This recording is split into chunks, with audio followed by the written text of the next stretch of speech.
Por eso es que seguimos viviendo como una generación que cree en Dios pero que no le expresa, porque seguimos creyéndonos esclavos, cuando por medio del Espíritu de Dios, gracias a la venida, a la muerte y a la resurrección de Jesús, tenemos el Espíritu del Hijo.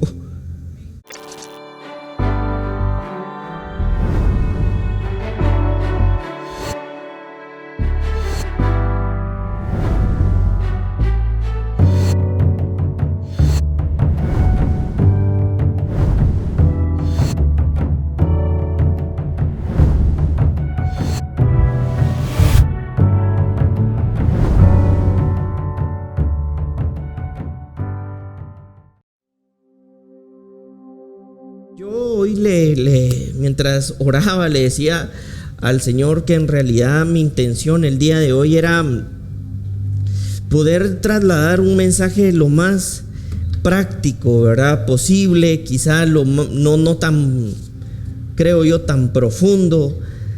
Y esto me llevó a escribir sobre las razones por las que nosotros celebramos a Jesús, ¿verdad? Es decir, este tema ha creado en muchos ambientes un conflicto, ¿verdad?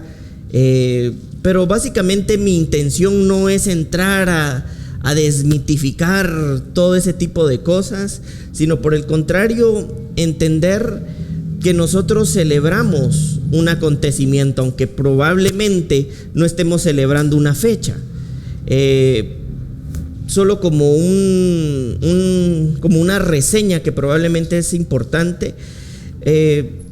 Este tema de si la Navidad y que es del diablo y que es este árbol de tal cosa y que se celebra al dios Sol y que no sé qué y que no sé cuánto, en realidad hace mucho tiempo, ¿verdad? Si lo vemos así dentro de la misma historia y lo vamos a ver después desde el aspecto espiritual, ya ni siquiera está vigente, ¿verdad?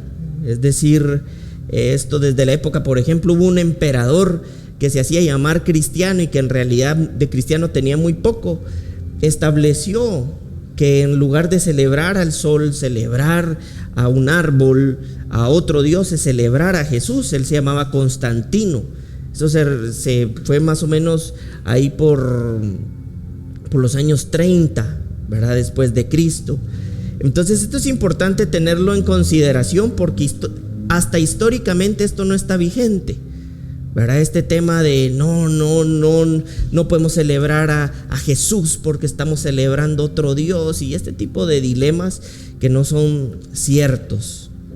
Así es sencillo, ¿verdad?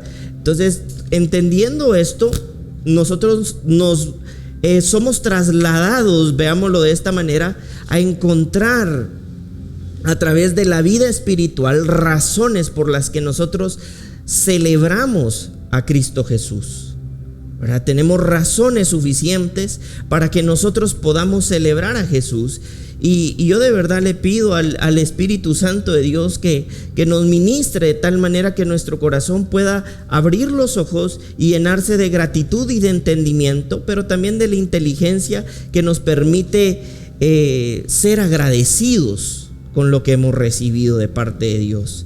Y primero, para enumerar algunas de las razones, yo quisiera empezar diciéndoles que su nacimiento, que nosotros celebramos un acontecimiento, el nacimiento como un acontecimiento y no necesariamente como una fecha específica, ¿verdad? El acontecimiento del nacimiento de Jesús tuvo un impacto tanto histórico, pero también espiritual, ¿verdad? Tanto así que dividió el tiempo de los hombres, ¿verdad? Nosotros no podemos considerar el tiempo del ser humano sin considerar que hay un antes de él y un después de él.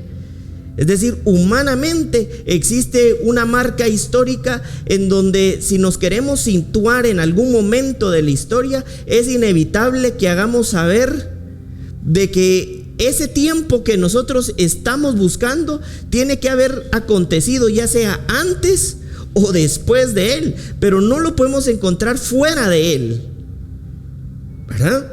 Pero también esto tuvo una repercusión espiritual, una repercusión espiritual que dentro del acontecimiento de lo celestial y de lo espiritual sigue vigente. Es decir, esta vida espiritual sigue siendo una verdad que sigue presente para nuestro tiempo. Es decir, no solamente quedó como un acontecimiento histórico, nació, se acabó, sino por el contrario, el acontecimiento del nacimiento de Jesús trascendió a una dimensión espiritual que nos permite comprender que nació, pero que su vida sigue presente en este tiempo. Y esa es una de las razones que debería llenar nuestro corazón de gratitud y de amor, de entendimiento, pero también de inteligencia espiritual, porque tenemos un Dios que se encarna y que viene a esta tierra, y que no necesariamente es que Dios haya nacido. Es decir, Dios nunca fue creado por nadie. Dios ha existido, pero para hacerse presente tenía que encarnarse en el cuerpo de un ser humano, de un hombre, ¿verdad? Y se encarna en la vida de Jesús. Y es ahí donde se da ese acontecimiento que trae cumplimiento a una serie de promesas, a una serie de condiciones espirituales que a través de ese acontecimiento eterno cobran vigencia eterna. Tanto así que esto sigue vigente. Esta es una realidad que sigue presente. Y yo quisiera que pudiéramos ir al Evangelio de Lucas 2, capítulo 1. Aconteció en aquellos días que se promulgó un edicto de parte de Augusto César, que todo el mundo fuese empadronado. Este primer censo se hizo siendo Cirenio gobernador de Siria, e iban todos para ser empadronados, cada uno a su ciudad. Y José subió de Galilea, de la ciudad de Nazaret, a Judea, a la ciudad de David, que se llamaba Belén, por cuanto era de la casa y de la familia de David, para ser empadronado con María, su mujer, desposada con él, la cual estaba encinta, es decir, embarazada. Y aconteció que estando ellos ahí, se cumplieron los días de su alumbramiento, y dio a luz a su hijo primogénito, y lo envolvió en pañales y lo acostó en un pesebre, porque no había lugar para ellos en el mesón. El mesón podemos entenderlo como un tipo de hotel, ¿verdad? Como un lugar en donde ya no había espacio, y por eso nace en el pesebre. Es decir, lo glorioso y lo poderoso de esto tal vez no es el lugar en sí, sino quién estaba viniendo a esta tierra. Es decir, la expresión de Dios viniendo a esta tierra, haciéndose presente, estaba marcando la historia. Pero no solamente la historia como humanamente la conocemos, sino en lo espiritual estaba trascendiendo un cambio de tiempo. Estaba naciendo con él algo que se esperaba que sucediera desde hace años atrás. Es decir, esto llevó a que muchos, dice en el versículo 8, hubieran pastores de la misma región que velaban y guardaban las vigilias de la noche sobre su rebaño, y aquí se les presentó un ángel del Señor, y la gloria del Señor lo rodeó de resplandor, y tuvieron gran temor. Pero el ángel le dijo: no temáis, porque aquí os doy nuevas de gran gozo, que será parte de todo el pueblo, que os ha nacido hoy en la ciudad David un Salvador, que es Cristo el Señor. Esto os servirá de señal: hallaréis al niño envuelto en pañales, acostado en un pesebre. Y bueno, hasta ahí lo vamos a dejar. Entonces nosotros podemos darnos cuenta que en ese momento estaba naciendo en esta tierra Jesús, pero era Dios encarnado. Es decir, Dios no estaba limitado a lo que humanamente nosotros entenderíamos como vida, porque Él siempre ha existido. Entonces lo glorioso de todo esto es que Dios siendo eterno, Dios siendo infinito, Dios siendo Dios, estaba haciéndose presente en esta tierra. Y por eso es que nosotros encontramos miles de años antes, por ejemplo en Isaías 9, cómo esto fue profetizado. Y esto fue profetizado tal cual nosotros podemos encontrar en la Escritura que sucedió. Y lo vamos a leer. Isaías capítulo 9. Isaías capítulo 9, versículo 1 dice: Mas no habrá siempre oscuridad. Es decir, el nacimiento de Jesús iba a traer la revelación de una transformación del cambio del tiempo para el ser humano. Y aquí claramente el profeta Isaías lo empieza a profetizar y anunciar. Y dice: Mas no habrá siempre oscuridad para la que está ahora en angustia, tal como la aflicción que le vino en el tiempo que livianamente tocaron la primera vez a la tierra de Zabulón y a la tierra de Neftalí, pues al fin llenará de gloria el camino del mar de aquel lado del Jordán, en Galilea de los gentiles. Versículo 2: El pueblo que andaba en tinieblas vio gran luz, dice. Los que moraban en la tierra de sombra de muerte, luz resplandeció sobre ellos. Versículo 3: Multiplicaste la gente y aumentaste la alegría. Se alegraron delante de ti como se alegrarán en la siega, como se gozan cuando reparten despojos, porque tú quebraste su pesado yugo y la vara de su hombro y el cetro de su opresor, como en el día de Madián. Porque todo calzado que lleva el guerrero en el tumulto de la batalla y todo manto revolcado en sangre serán quemado pasto del fuego. Porque un niño nos es nacido, hijo nos es dado, y el principado sobre su hombre, y se llamará su nombre admirable, consejero, Dios fuerte, Padre eterno, príncipe de paz. Lo dilatado de su imperio y la paz no tendrá límite sobre el trono de David y sobre su reino, disponiéndolo y confirmándolo en juicio y en justicia, desde ahora y para siempre. El celo de Dios de los ejércitos hará esto. Es decir, aquí nosotros podemos ver cómo el profeta Isaías anunció el nacimiento de Jesús, pero previamente a anunciar el nacimiento de Jesús, estaba diciendo lo que el nacimiento o la vida de Jesús iba a producir en esta tierra.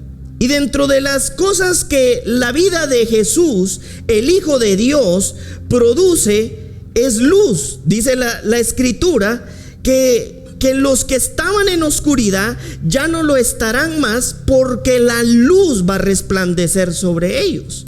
Nosotros inclusive esto podemos darnos cuenta que la Escritura lo confirma cuando Jesús, estando en la tierra, dice: ustedes son la luz.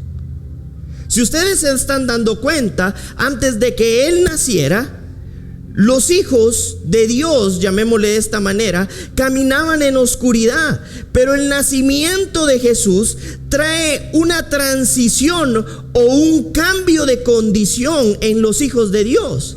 Es decir, desde el profeta Isaías estaba anunciando que ya no iban a ser hijos de oscuridad, sino por el contrario, la luz iba a resplandecer sobre ellos. Nosotros tenemos la bendita oportunidad de parte del Padre de haber nacido en un tiempo posterior al nacimiento, a la muerte y a la resurrección de Cristo Jesús. Y esto a nosotros nos permite que esta palabra profética de Isaías en nosotros pueda ser y sea una realidad. Somos hijos de Dios, en donde nosotros tenemos la oportunidad de caminar llenos de la luz de Dios, ya no bajo una condición de condena. Y aquí lo está diciendo el profeta Isaías.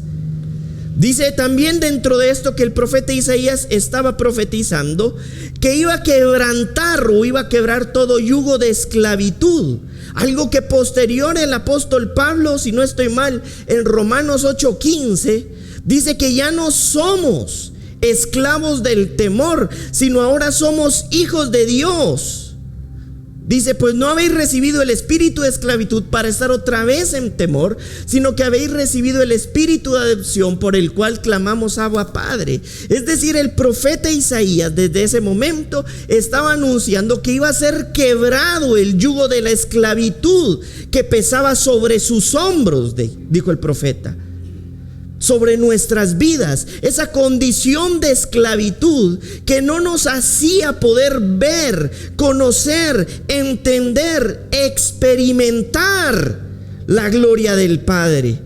Pero dice que el nacimiento de Jesús, dentro de los beneficios que éste iba a producir, era el quebrantamiento de ese yugo.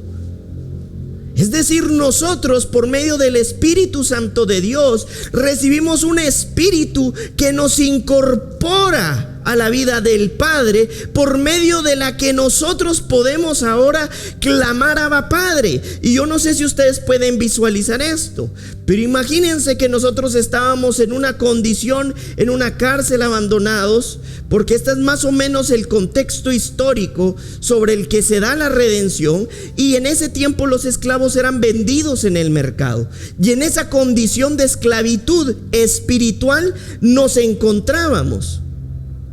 Por eso es que a José lo compran en esa condición de esclavo. Pero entonces viene Jesús para que por medio de él podamos ser comprados, podamos ser adquiridos por Dios, para que entonces dejemos esa condición de esclavos y en ese espíritu de temor que gobierna al esclavo, nosotros podamos ser trasladados a un espíritu que posteriormente de estar esclavizado, lleno de miedo, ahora puede clamar al Padre y ya no empezar a dejar de ser un esclavo, a pensar como un esclavo, a vivir como un esclavo, a sentir como un esclavo. Melfiboset era el hijo que pidió David.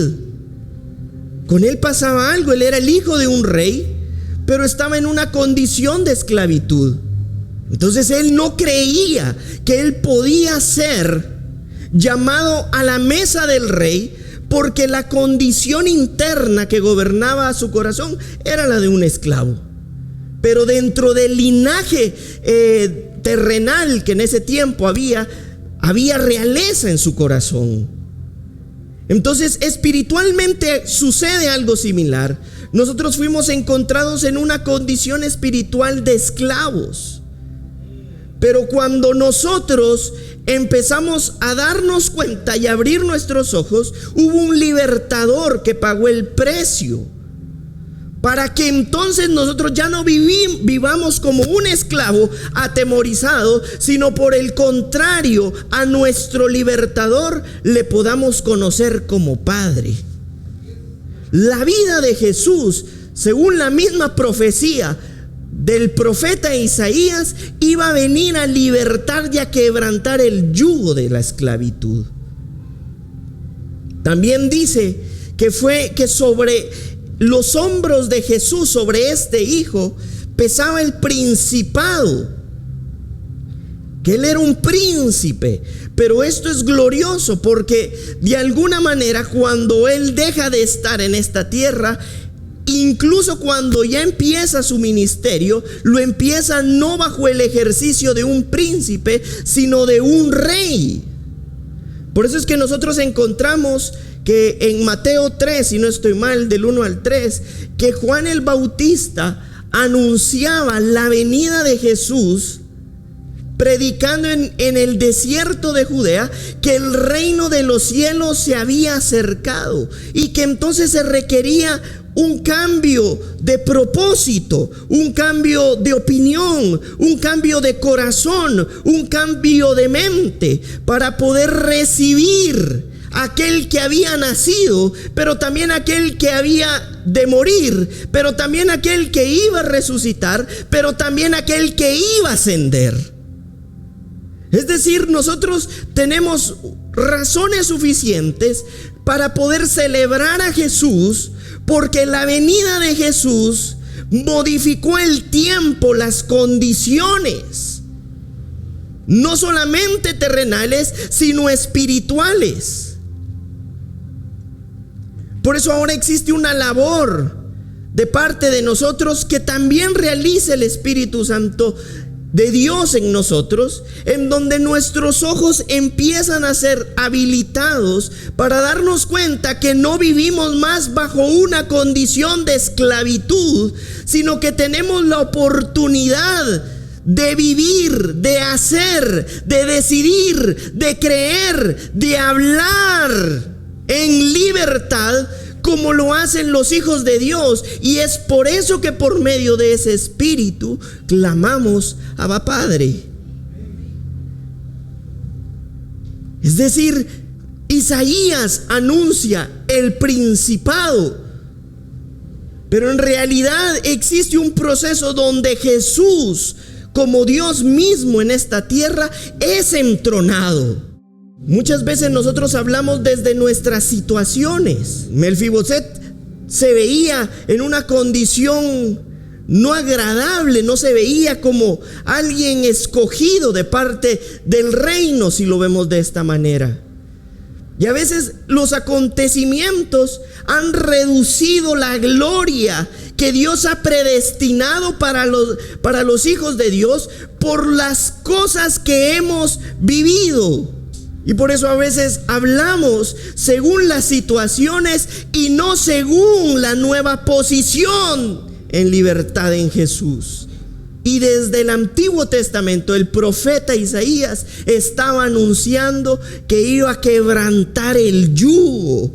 Nosotros necesitamos que el Espíritu Santo de Dios revele a nuestros corazones la gloria y la grandeza de Dios para que rompa la esclavitud espiritual de nuestros corazones y de nuestros pensamientos.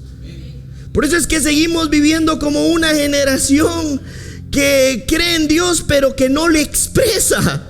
Porque seguimos creyéndonos esclavos, cuando por medio del Espíritu de Dios, gracias a la venida, a la muerte y a la resurrección de Jesús, tenemos el Espíritu del Hijo, por el cual nosotros experimentamos un proceso transformador en donde ya no es el temor el que nos gobierna.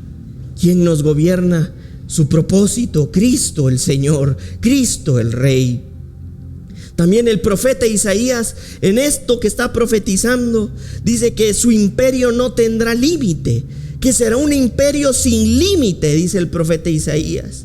En otras palabras, está hablando de que hay un reino eterno. Es decir, el nacimiento de Jesús venía a darle vigencia a un reino que iba a ser establecido eternamente. Y el profeta Isaías lo anunciaba diciendo que iba a ser un imperio sin límite. Algo similar a lo que en Daniel 2:44 nosotros encontramos que dice que vendrá un reino que desmenuzará otros reinos y que este reino, dice, no tendrá fin. Es decir, esto es glorioso. Jesús vino a esta tierra para venir a concentrar en Él todas aquellas condiciones que no tenemos fuera de Él. Pero para poderlas tener necesitábamos de que Jesús naciera, para que entonces Jesús muriera y muerto entonces resucitara. Y luego de resucitar entonces ascendiera. Como hijos de Dios somos dichosos y bendecidos. Tenemos la bendita oportunidad de la gracia de Dios, de sabernos escogidos, llamados. Ay, pastor, usted habla así porque no sabe lo que me pasó en la mañana. Me discutí con 5. Porque no es lo que te sucede, es lo que tú contienes como un hijo de Dios. Y lo que tú contienes como hijo de Dios es un espíritu en libertad, por el cual tú puedes clamar al Padre como un hijo de Dios.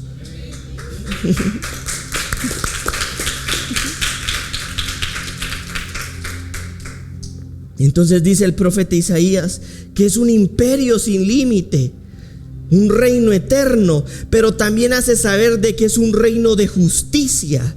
El profeta Isaías está profetizando y anunciando que este reino eterno, que este imperio sin límite tiene una característica, y es la restitución del imperio de lo justo. Y el imperio de lo justo era devolver la condición que los hijos, que la humanidad había perdido. El hombre se había extraviado del propósito de Dios. El hombre se había extraviado de la voluntad de Dios. Pero el nacimiento de Jesús nos devuelve por justicia una condición que restituye tu condición de hijo de Dios. Nosotros podemos ver inclusive en Lucas 4:18, no sé si lo tenemos ahí, cuando Jesús también hace referencia a algo que el mismo profeta Isaías había anunciado. Y dice: el Espíritu del Señor está sobre mí, por cuanto me ha ungido para dar buenas nuevas a los pobres. Me ha enviado a sanar a los quebrantados de corazón, a pregonar libertad a los cautivos y vista a los ciegos, y a poner libertad a los oprimidos. Esto es un acto de justicia de Dios. Es la justicia de Dios siendo impartida en los hijos de Dios para libertarnos de esa condición esclava, delictiva. Por eso la Escritura pone, si lo vemos así, describe a Dios como un Dios justo, porque Dios es perfecto y Él no puede hacer algo diferente a lo que Él es. Entonces lo que el profeta Isaías estaba profetizando tenía que ver con un imperio que no iba a tener fin, pero que este imperio iba a traer junto con el nacimiento de ese hijo la justicia de ese reino. Por eso Jesús decía: y estoy ungido para dar buenas nuevas a los pobres, para sanar a los quebrantados, para pregonar libertad a los cautivos, vista a los ciegos y poner libertad a los oprimidos. No es plan del diseño de Dios que tú sigas viviendo como un oprimido, como un cautivo, como un esclavo, como un enfermo o como un ciego, porque el profeta Isaías había anunciado que el nacimiento de este Hijo de Dios, que iba a traer un reino, un imperio eterno, traía dentro de sus características la justicia de ese reino, que nos liberta para poder entonces clamar ahora sí: Abba, Padre.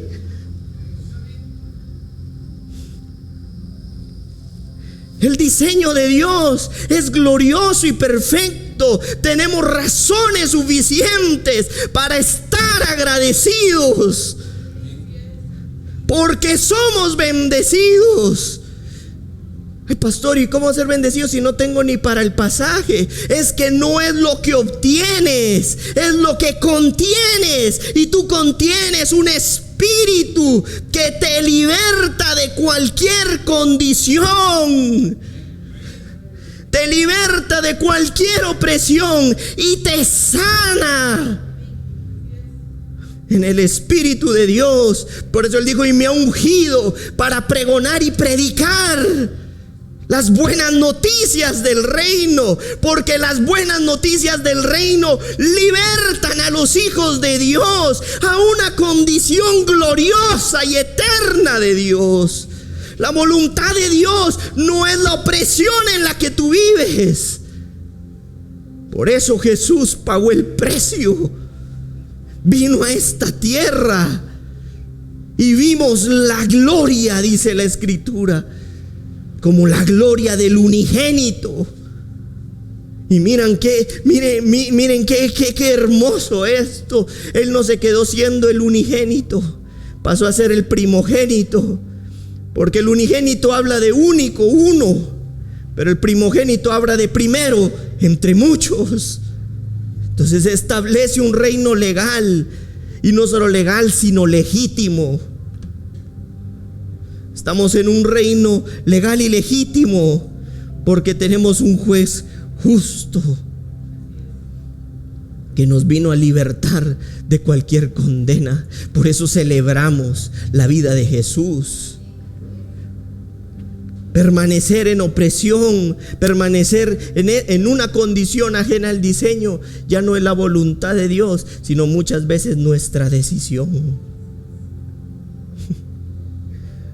Porque en la voluntad de Dios, el diseño en justicia nos permite ser libres en Cristo. El hombre no debe hacer todo lo que puede, sino todo lo que debe.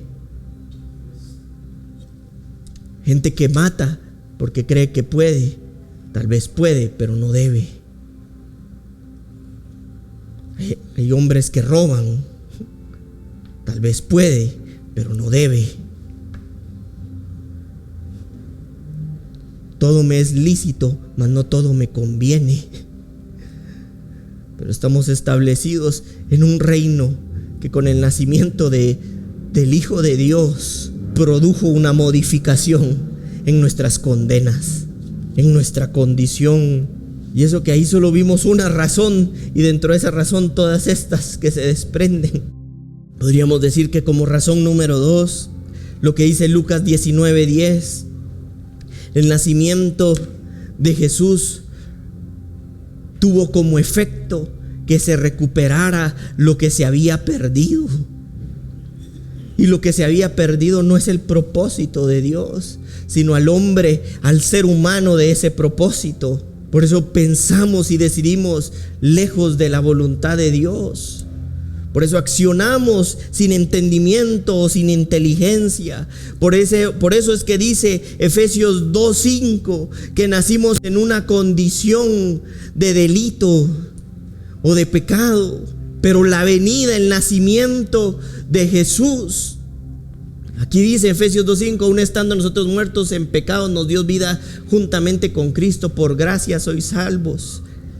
Una de las razones más gloriosas y poderosas es de que el nacimiento de Jesús, la vida de Jesús, vino a incorporarnos nuevamente a esa vida que habíamos perdido. El Edén espiritual no es un lugar, por eso nadie lo puede encontrar y decir, está allá por Escocia, está allá por Toto, está allá por Huehue, ¿verdad? Porque era un ambiente espiritual. Pero cuando se recuperó lo que se había perdido, recuperó la condición espiritual sobre la que el hombre ya no caminaba, sobre esa condición en la que el hombre ya no vivía, sobre esa condición donde el hombre ya no sentía, ya no pensaba según la voluntad de Dios. Por eso dice la Escritura que nos devolvió a lugares celestiales, porque devolvió el Edén espiritual, nos recuperó para un propósito glorioso. No es lo mismo vivir esta vida viendo a ver qué hace uno, quién es uno y en dónde encuentra un propósito, a entender que hay un propósito de Dios que nos creó y que nos envió, y que por medio del nacimiento de Jesús, como dice Lucas 19:10, fuimos recuperados para ese propósito, para el que nosotros nos habíamos extraviado y perdido. ¿Por qué? Porque como dice Efesios 2:5, en nuestra condición de delictiva, de condena, de pecado, probablemente y seguramente no podíamos entender cuál era o cuál es esa voluntad, pero el nacimiento de Jesús restituye esa condición espiritual, ese Edén espiritual de donde nos habíamos alejado. Como consecuencia de que el hombre había perdido el Edén espiritual, el propósito de Dios, pierde su visión celestial, pierde la mentalidad espiritual. Por eso nuestra mentalidad se vuelve circunstancial. Por eso a veces nos aflige más lo que sucede hoy que la visión de lo eterno. Pero ser recuperados nos permite, aún en momentos de dificultad y de la aflicción, saber que hay una visión eterna que nos sostiene. Pero para poder recuperar la visión espiritual, necesitamos que sea recuperada la mentalidad espiritual de Dios. en nuestras mentes, en nuestros corazones. Dentro de lo que se había perdido era la voluntad del hombre. En el propósito nos habíamos alejado del propósito de Dios. Nos distanciamos, no queríamos saber nada de Dios porque éramos enemigos. Pero el nacimiento de Jesús, dentro de lo que vino a recuperar, fue al hombre para ese propósito, devolviéndoles visión, mentalidad y la voluntad de Dios para sus corazones. Se había generado una relación de conflicto dentro del ser humano con Dios y lo eterno, que todavía hasta nuestros días permanece. Pero no porque sea la voluntad de Dios, sino porque muchas veces no hemos dispuesto nuestro corazón para que el Espíritu de Dios nos conduzca por el camino de la vida y de la verdad, de la inteligencia, de la sabiduría, de la fortaleza, de la instrucción, de la dirección, de la gracia, de la gloria, de la justicia, de la redención, en donde se pone fin a ese conflicto en nuestros corazones, en donde peleamos contra Dios porque simple y sencillamente en nuestra humanidad no logramos concebir la vida espiritual. Pero es ahí donde necesitamos el auxilio del Espíritu de Dios, y eso es parte de lo que se vino a recuperar al hombre para ser incorporado al propósito, y siendo el hombre incorporado a ese propósito, visión, mentalidad, voluntad, poner fin a una relación de conflicto y nuestra identidad. Sin identidad no hay propósito. Cualquier camino y cualquier calle, cualquier dirección parece buena, pero al hijo, a la hija de Dios que piensa entender su identidad, entiende sobre propósito, y por eso entiende sobre qué camino se debe elegir, qué tipo de decisiones y de acciones se empiezan a tomar. Por eso es que nuestra condición cambió. Sandy, nuestra condición cambió. El Señor vino a recuperar lo que se había perdido. Nosotros nos habíamos perdido, nos habíamos extraviado, pero su nacimiento nos devuelve al Edén, al propósito. Tenemos razones suficientes para celebrar el nacimiento de Jesús. Por eso dice Job 33:26 en esta versión: entonces orará a Dios y Él lo aceptará, para que vea con gozo su rostro y restaure su justicia al hombre. La justicia de Dios. A veces le huimos a la justicia porque, como lo venimos según nuestra condición, le tememos a la justicia de Dios. Pero la justicia de Dios restauró la condición que el hombre había perdido dentro del propósito y la voluntad de Dios. Celebramos a Jesús porque nos reincorporó al propósito de Dios. Inició un proceso restaurador, sanador, libertador, justificador en nuestras vidas, que inició con el proceso de ser salvados. Y vamos ahí al ejemplo de lo que veíamos: estábamos presos, Él nos saca de esa cárcel espiritual. A eso se le llama ser salvados, y entonces nos incorpora a una nueva condición en libertad, en donde ahora inicia un proceso de restauración, un proceso de libertad, un proceso de justificación, un proceso de vida, un proceso donde nuestros corazones son llenos de la verdad, de la palabra, de la presencia, del propósito, de la voluntad, que nos devuelve y alumbra nuestros ojos para saber que parte de esa justicia es que despertemos a la semejanza de Dios. Como decía el salmista: estaré satisfecho hasta hasta que despierte a tu semejanza. No hay mayor satisfacción para los hijos de Dios que ser recuperados en un proceso restaurador a la semejanza del diseño de lo que Dios había preparado para los hijos por medio del Hijo de Dios. Estamos en un proceso restaurador y es ahí donde entonces empezamos a entender que nosotros somos un proyecto del reino. Un proyecto del reino que sigue su proceso de transformación, que sigue su proceso de crecimiento, que sigue su proceso de desarrollo. Ay, pastor, entonces yo nunca me puedo confundir. No, vas a confundirte muchas veces, pero en el proceso tú estás siendo restaurado, lleno de inteligencia, lleno de sabiduría, lleno de su justicia, lleno de su propósito, lleno de su presencia, lleno de su inteligencia, llena de su instrucción, lleno de su dirección.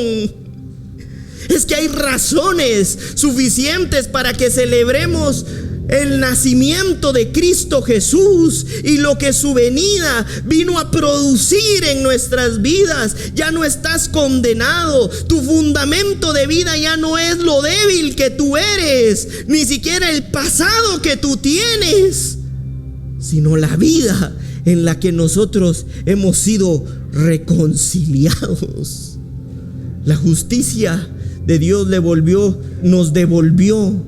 devolvió al ser humano el derecho de ser llamados hijos de Dios. Por eso dice la Escritura que a los que le recibieron, recibieron juntamente con él la justicia de Dios. Y a estos que le recibieron y entonces recibieron la justicia de Dios, les dio la autoridad, el derecho, la potestad de ser hijos de Dios. Eres un hijo de Dios por la gracia y el amor del Padre, por el propósito y la voluntad de lo eterno, porque la venida de Jesús y su nacimiento no era una casualidad, sino era el producto de la causalidad eterna manifestándose con gracia, con salvación, con justicia, con restauración, con salvación para nosotros. Somos un proyecto del reino. Somos un proyecto del reino, Fernando. Somos un proyecto de Dios. Somos un proyecto de Dios que está abriendo sus ojos, que está abriendo sus oídos al propósito de Dios. Tenemos razones suficientes para celebrar el nacimiento de Cristo Jesús. Fue algo lindo, hermoso, seguramente ahí, pero fue aún más glorioso y hermoso lo que en él estaba viniendo, aconteciendo. Tal vez ni nosotros mismos apostábamos por nosotros, pero el ser más perfecto lo apostó todo, tanto que dice la Escritura que se constituyó en fiador. Si ni nosotros queremos ser fiador de alguien que conocemos, sé mi fiador. ¿Cómo le digo que no? Dios, dame sabiduría, ¿verdad? Pero dice la Escritura que Él se constituyó en fiador.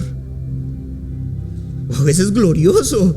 Es glorioso porque Él sabía que nosotros no íbamos a poder pagar. Él sabía, no tenemos cómo. Pero esa era la idea. Como no pueden pagar, la deuda va a caer sobre mí y yo sí puedo pagar. Eso es glorioso. Celebramos la causalidad del nacimiento de Cristo Jesús, porque no es casualidad. No fue porque Dios no tuviera algo que hacer, es que Dios lo había trazado desde antes de la fundación del mundo. El libro del Apocalipsis incluso dice que Jesús fue inmolado desde antes de los siglos, de las edades. Dios no ha improvisado. Dios se apegó y se ha pegado a su diseño y a su propósito, porque es su propia voluntad. hacerlo así, haberlo hecho así. No sé, puse aquí Mateo 2:9. Si me pudieran ver este evangelio de Mateo 2:9. Es que aquí es cuando vienen los reyes. Y dice que habiendo ido al rey, se fueron, y aquí la estrella que había visto en el oriente iba delante de ellos, hasta que llegando se detuvo sobre donde estaba el niño. Vamos al otro versículo. Y al ver la estrella se regocijaron con muy grande gozo. Y al entrar a la casa vieron al niño con su madre María, y postrándose lo adoraron, y abriendo sus tesoros le ofrecieron presentes, oro, incienso y mirra. Y la escritura también dice que Él es nuestra estrella de la mañana. Ellos no fueron dirigidos por cualquier estrella, fueron dirigidos por la estrella de la mañana. Es que Jesús estaba naciendo. Los designios mismos de la tierra conspiraban para anunciar el nacimiento de Dios, o la expresión o la manifestación de Dios en esta tierra, porque Dios no lo ha creado nadie. Pero ¿saben qué me parece tan maravilloso? Que estos hombres fueron entendidos, porque dice que recibieron la revelación por sueños, dice también la escritura. En ese mismo capítulo seguramente lo pueden encontrar. Como recibieron la revelación por sueños, a ellos no les cabía duda que eso que estaban viendo era la estrella de la mañana, anunciando la venida de Jesús. Y entonces, quien reconoce algo lo celebra, y quien lo celebra no lo pierde de su vida. Lo reconocieron, lo celebraron y se postraron y le adoraron. ¿Y cómo le adoraron? Con sus tesoros, pero también con su tiempo. En donde está tu corazón, vas a encontrar tus tesoros y vas a encontrar tu tiempo. La revelación que ellos recibieron por sueños hicieron que su corazón se llenara de Cristo. Tanto así que entonces ellos le dedicaron su tiempo, pero también sus tesoros. La revelación que Dios produce por medio de su Espíritu Santo a nosotros modifica y cambia inclusive los planes humanos, porque empiezan a entronarse los planes eternos. Y el corazón del hombre que se empieza a llenar de los planes eternos dedica su tiempo y su tesoro a los planes eternos de Dios. Miren lo que dice 2 Corintios 5:19, y con esto voy a ir cerrando. Dice que Dios estaba en Cristo reconciliando consigo al mundo, no tomándoles en cuenta a los hombres sus pecados, y nos encargó a nosotros la palabra de la reconciliación. Reconciliación viene del griego katalazo y significa cambiar la enemistad a una amistad. Cambiar una enemistad a una amistad. Pero para eso se necesita de un mediador. Y no podía haber mediador que pusiera paz a nuestro conflicto con el Señor si no nacía Jesús. Es decir, el nacimiento de Jesús produjo a través de su muerte, su resurrección, que pudiera existir paz, y que la enemistad se convirtiera en una amistad por medio del Hijo de Dios. Y dice que ahora, como nosotros fuimos amistados y ya no enemistados, ahora nos encargó esta palabra, la que reconcilia al mundo con Cristo. ¿Y cómo se arrepentirán si no hay quien les predique? Dice. Cuando tú sabes, o sea, tu corazón a través del Espíritu Santo de Dios te ha revelado y sabes que has sido puesto en paz con Dios, y entonces empezás a encontrar razones, las razones que he estado exponiendo entre tantas más que existen.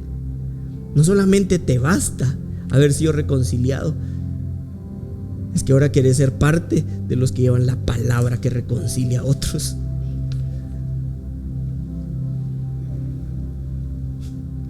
Ya no soy solo suficiente, o sea, esto es algo que rebalsa. Dice los salmos, y mi copa está rebosando. Una copa llena de vino o un vaso, imagínatelo, al que le pones vino y se sigue saliendo y se sigue. Así decía el salmista David, que mi copa, nosotros como copa estamos rebosando. Cuando esto empieza a suceder, cuando esto empieza a pasar, hay una gran necesidad, porque esta palabra de parte de Dios sea propagada, porque es la palabra que reconcilia al mundo y glorifica al Hijo de Dios, que vino a esta tierra lleno de toda su gloria,